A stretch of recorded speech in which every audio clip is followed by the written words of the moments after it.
Hello guys, bersama saya lagi dalam Alright Nopod Channel. So mantap sahabat-sahabat semua apa yang sedang diusahakan oleh kerajaan hari ini, oleh YB Rafizi Ramli, Perdana Menteri kita Datuk Seri Anwar Ibrahim, dan juga seluruh kabinet. Yang juga kita harap semoga politikus sampah daripada Perikatan Nasional ini tidak mengganggu gugat ketenteraman negara ya dengan membuat fitnah, berita palsu dan sebagainya. Sahabat semua, kenapa saya katakan seperti itu? Kerana hari ini dan beberapa hari yang lalu sebenarnya ya tren nilai ringgit itu semakin mengukuh.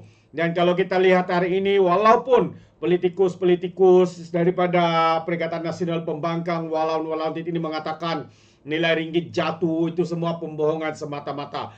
Kalau kita lihat hari ini saja, ringgit terbaik di rantau ini ya boleh cecah RM4 ringgit berbanding USD. So ini antara perkara yang agak memberikan ya positif, signal positif ya untuk nilai ringgit kita. Kenapa sahabat semua? Jadi mari kita ikuti kenyataan media ini. Jadi kalau kita lihat ringgit meningkat ke paras tertinggi berbanding dolar sejak 6 bulan lalu dan ia merupakan mata wang utama di rantau Asia yang meraih prestasi terbaik hari ini. Dorongan bagi ringgit itu berikutan inflasi Amerika Serikat yang berkurangan. Jadi ringgit mencecah paras tertinggi RM4.67 dalam dagangan awal pagi ini, tertinggi sejak awal tahun dan mengatasi yuan China dan juga rupiah Indonesia. Menurut Ace Market, kumpulan perbankan Australia dan New Zealand berkata perkembangan ini memberi petanda baik untuk imbangan perdagangan Malaysia. Ini bukan pemimpin negara kita yang katakan ya, tetapi ya melalui Ace Markets daripada New Zealand dan juga Australia. Bukan juga daripada Perdana Menteri sendiri. Walaupun pemimpin-pemimpin, ahli-ahli parlimen, politikus sampah daripada PAS dan Bersatu mengatakan kononnya nilai ringgit semakin jatuh, itu adalah pembohongan yang terbesar. Kenapa mereka lakukan katakan seperti itu sahabat semua?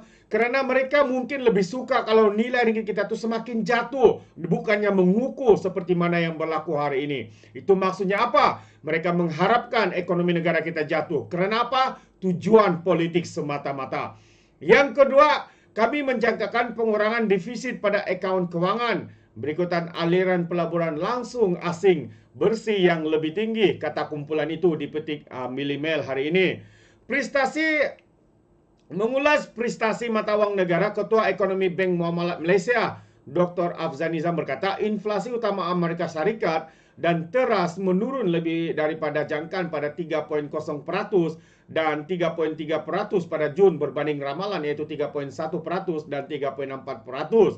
Jadi menurutnya, keputusan Bank Negara Malaysia BNN mengekalkan kadar dasar semalaman OPR pada 3% memberi sokongan kepada ringgit kerana mengurangkan perbezaan kadar faedah dengan kadar dana Persekutuan Amerika Serikat. Jadi ini sebenarnya adalah satu perkara yang menggembirakan ya buat negara kita dengan keadaan wang ringgit yang semakin mengukuh itu. Kita percaya ya ini sedikit sebanyak memberikan kelegaan ya kepada negara kita, khususnya ya kepada negara-negara luar apabila nilai ringgit kita itu semakin mengukuh ya ketimbang ataupun berbanding dengan USD, satu USD Amerika Serikat. Dan kerana itu sahabat semua, disebabkan perkara itu kita boleh lihat ya kalau satu lagi kenyataan daripada pakar-pakar ekonomi di luar sana mengatakan, dan juga media asing memuji langkah kerajaan tarik pelabur. Ini antara satu lagi perkara yang memberikan jaminan ya kepada negara kita, yang mana pelabur dari luar negara ya mungkin ya bukan lagi mungkin akan lebih berminat ya untuk melabur di dalam negara kita. Ini media asing ya, bukan lebay-lebay, bukan pemimpin-pemimpin PAS ya, politikus-politikus sampah daripada Perikatan Nasional. Kalau mereka yang mengatakan kononnya pelabur lari, kalau mereka mengatakan ekonomi kita teruk, tapi semua itu sebenarnya sahabat semua adalah satu penipuan yang seakan-akan, macam yang saya katakan tadi, seakan-akan mereka ini mahu melihat kerajaan kita ini jatuh dari segi ekonominya, pembangunannya, pelaburannya dan sebagainya. Tetapi media asing pula mempunyai tanggapan yang berbeza ya dengan lebay-lebay perikatan pemimpin-pemimpin daripada Perikatan Nasional termasuk Lapas dan juga Bersatu dan juga Gerakan yang tak bergerak tak boleh makan. Jadi mari kita lihat kenyataan media ini. Langkah yang diambil oleh Perdana Menteri untuk menarik pelaburan dalam sektor bernilai tinggi seperti semiconductor dan teknologi digital meraih pujian Forbes baru-baru ini. Majalah Forbes ini adalah majalah yang tidak boleh dipertikaikan ya. Mereka memang terkenal ya dengan maklumat data ya, yang informasi-informasi yang memang mantap sahabat semua. Jadi menurut si artikel pada 10 Julai lalu, penulisnya Benjamin Leckerman turut memuji tindakan Malaysia dalam menangani ketidakcukupan dengan memperkenalkan beberapa siri cukai baharu sambil mengoptimumkan kos di tengah-tengah cabaran yang sedang berterusan. Mengulas artikel di majalah itu, pengarah urusan SPI Asset Management Stephen Enners berkata, suatu yang agak berbeza apabila melihat fokus ditumpukan kepada persekitaran yang lebih positif dan bukannya badai politik. Menurut Ines lagi, selain pelaksanaan fiskal yang berhemat dan subsidi, langkah penting kerajaan Malaysia yang dilihat menyerlah adalah peralihan kepada bidang semiconductor. Beliau berkata Malaysia yang sebelum ini pernah dikenali sebagai lembah Silicon Timur sebelum Taiwan dan Korea Selatan mengambil alih penerajuan industri chip berhasrat untuk mengembalikan semula era kegemilangannya. Tambah lagi, menubuhkan pasukan petugas semikonduktor baru menunjukkan komitmen Malaysia untuk meningkatkan industrinya daripada pemasangan hinggalah kepada pembuatan berteknologi tinggi. Tambah lagi dengan ekosistem semikonduktor yang mantap yang telah sedia ada, Malaysia berada pada kedudukan baik untuk menarik pelaburan yang besar, terutama dalam sektor bernilai tinggi seperti pembuatan semikonduktor. Langkah strategi yang diambil Perdana Menteri Datuk Seri Anwar Ibrahim katanya telah menyokong potensi Malaysia untuk menjadi kuasa semikonduktor di rantau ini, katanya dipetik bernama. Dan sementara itu, Ketua Ahli Ekonomi Bank Muamalat Malaysia Berhad iaitu Dr. Muhammad Afzanizam Abdul Rashid berkata, artikel itu membayangkan bahawa agenda reformasi kerajaan telah mula disedari oleh pihak luar. Jadi ini membantu membina kredibiliti pentadbiran sekarang dalam usaha mereka untuk menarik pelabur dan peniaga asing untuk melabur di dalam Malaysia. Tambah lagi, negara kita sememangnya mempunyai apa yang diperlukan mereka untuk melabur dan berkembang maju. Apabila kerajaan menyusun semula keutamaan perbelanjaan untuk meningkatkan produktiviti negara dalam jangka masa sederhana hingga jangka masa yang panjang, katanya. Dalam masa yang sama, Afzanizam berpendapat bahawa pembaharuan biasanya dikaitkan dengan langkah-langkah yang tidak popular. Tambah lagi, kerajaan yang diterajui Datuk Seri Anwar Ibrahim sekarang cukup berani untuk menyahut cabaran sambil pada masa yang sama memastikan agenda reformasi akan dilaksanakan pada kadar yang sewajarnya. Jadi, katanya, saya percaya itulah faktor yang menarik perhatian Forbes memandangkan potensi besar ekonomi Malaysia, katanya.